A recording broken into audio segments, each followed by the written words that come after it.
Hey guys, what's going on? You're watching T-Bones Tech, and in this video we are going to be comparing the brand new 18 to 55mm F4 to F5.6 STM lens against the original 18 to 55mm F3.5 to F5.6. So the first big difference between these two lenses are going to be the size. As you guys can see, the new one is going to be much smaller than the previous version of the lens. However, there is a price you pay for having a smaller lens, and that is you have a slower aperture. So at 18mm, the fastest available aperture on this lens is going to be f4. And on the older version, the max aperture at 18mm is going to be f3.5. Now the difference between f3.5 and f4 is actually less than half a stop. So the old version is going to let more light in, and is also going to, in theory, have a shallower depth of field. But we're going to test that out later in the video. Now, even though the new one is smaller, they actually both have the exact same filter size, and that is 58mm. So you're going to be able to use all your old filters that you had with your old version of the lens with the new version. I'm going to quickly demonstrate that here with a 58mm lens cap. I'm just going to put that on the new version and it fits perfectly. And then of course it's going to fit on the older version of this lens. The previous version of this lens does not zoom out very smoothly. It's definitely very jittery, and that of course is not going to be good for video. Also, when focusing with the old version, the front element does extend and does make a lot of noise. However, the new version zooms out pretty smooth, which is going to be good for video,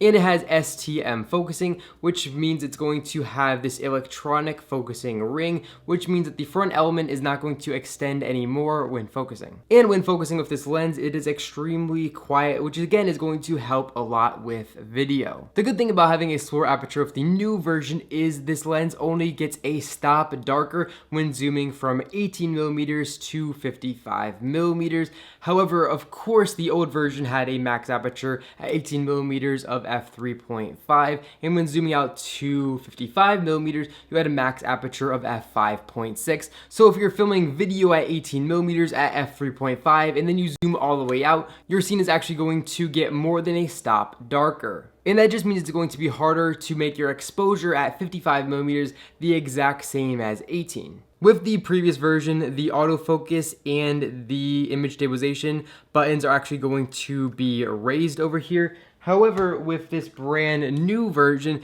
they're just going to sit mostly flush with the lens. I think that makes it look much better. Because the front element of the old version moved, Canon actually never officially made a lens hood for it. You could pick up some third-party ones, but they really didn't work that good. However, because the front element does not move when focusing on the new version, Canon actually does make a lens hood for this lens. So is the new version of the 18 to 55mm lens worth the extra $50 to $100? I'd say yes, especially if you're planning on doing any type of filming with your camera. If you guys are interested in current pricing and availability of this new lens and the old lens, I'm going to leave a link in the description down below to Amazon where you guys can pick this up. Alright, so as you guys can see here, we have the two pictures pulled up. First off, the most noticeable thing we can see here is how the perspective actually does change, even though both of these pictures were shot here at 18mm and the tripod was not moved at all.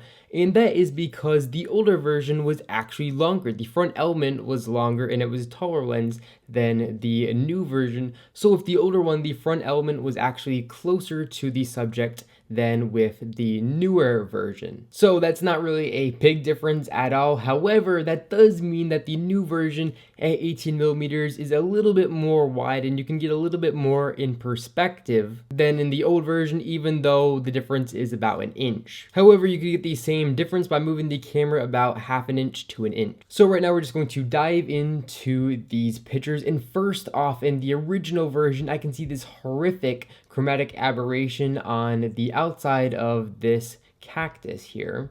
And on that new version, we can see all this yellow is pretty much all gone and it's much more clear and cleaned up. We're going to move over to the hinge of this pair of sunglasses, and we can see on the new version, there really isn't too much chromatic aberration. We can see over here on the top, we can see just a little bit. Now we're going to switch to the old version, And yeah, definitely, you can see all this magenta colors and all of this chromatic aberration in these yellows in the old version. And we can tell it's really not as crisp and clear as the version taken with the new one.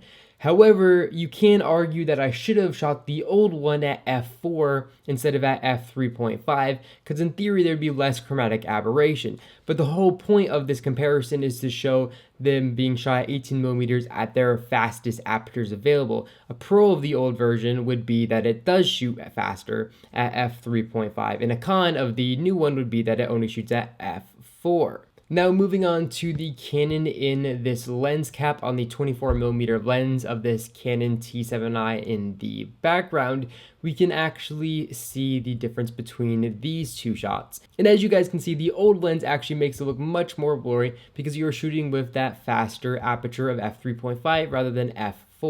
So again, here's the old one and here is the new one. And as we can see, it's definitely much more blurred with the old version of the lens. So that's definitely a pro for the old lens. So overall, I'm pretty happy with this lens. The kit lens is never going to be the sharpest or the fastest or the best lens. It's never going to be great at anything, but it's going to be good at almost everything.